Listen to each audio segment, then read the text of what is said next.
Good morning. Great by choice. Some of you might be familiar with that. It's actually the title of a book by a very good author named Jim Collins. And we're going to adapt that today to senior living marketing. We're going to talk about doing some internal intelligence to really look at your marketing programs, to really dig deep inside and see what you have as opportunities. It's your choice. It's your choice every day to go out and focus on what you do in your senior living organizations. It's your choice to really drive consistently to get to your goals.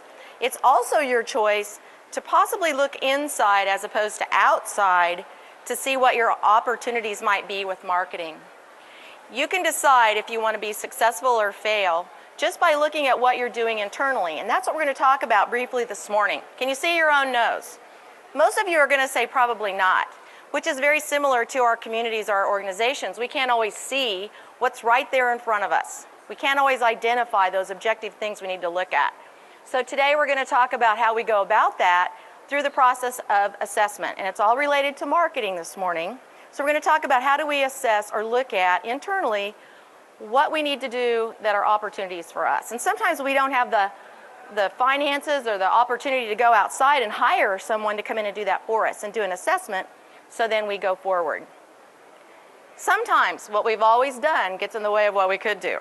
So just think about what would happen if we were still using the rotary phones and we'd never embraced technology to get us to where we are today. They had to think out of that box. We also want to always think about how we can identify. We're the best ones to go in and look at what we're doing and understand where does our marketing need to take us? Where are we driven? Obviously there's a slide not on here for some reason, but we're going to keep going. So there is 8 successful steps that you can take, and we're going to do a very 10,000 foot view of looking at this process this morning. And we're going to start with probably what I consider the most important piece of these 8, and that's goals.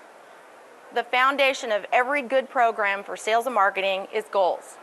It's establishing goals and asking the question, are they obtainable? Are they realistic? Do we go back and check them? Are we meeting those goals on an annual, quarterly, weekly, daily basis? First place to do assessing. Product. Do we have the product that people want? Are they choosing us? Why are they choosing us? Let's go in and look at our product. Maybe it needs some help and enhancement. Maybe it's an old aging community that we need to look at. How do we make it better? Service delivery, we have one opportunity, to make a good first impression. So service delivery is something that we want to always assess because everyone that touches our community is affected by how we deliver phone calls, walking in the door, dining, all those things are so important. Then we look at, what do we want to do here? Do we want to aim at what we currently do, our product line that we currently have? Is that something that we just want to retweak? Do we need to go in there and just see what we can make better? Or do we want to talk about a new service? Maybe add hospice or something that might be an additional service line. Marketing strategy, another huge foundation to what we do in this assessing process. We have to go back and look at what have we done in the last 2 years that worked? What strategy can we carry forward the next 2 years, and what do we need to bring to the table that's new? Sales materials, asking the question, what we put out in front of people, do they have a good perception of our community? Does it reflect back on who we are in a very positive way? Are they fresh materials? Do they have a call to action? Budget. Couple simple questions here. If I have a marketing budget that exists every year and I don't change it, do I fit within that set budget and try to be successful? Or do I look at how I might stretch that budget? Can I grow it a little bit to handle something new in our market, tell our new and better story? Customers, do we know who they are? Do we know how we attract them? Do we know if our own residents who are our customers help us to get new customers?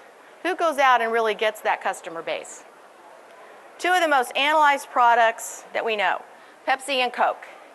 We roll all this good information we just talked about, we spin that into an analysis, and then we come back and we say, here's where we are with our competitors.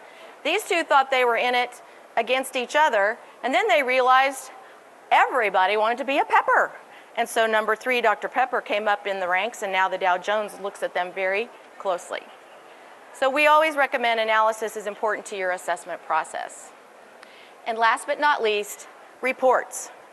The foundation, again, to a good sales and marketing program is data-driven. So the main thing we always want to know is, How are our outcomes? What are we getting on a return on investment for what we're doing out there in the market?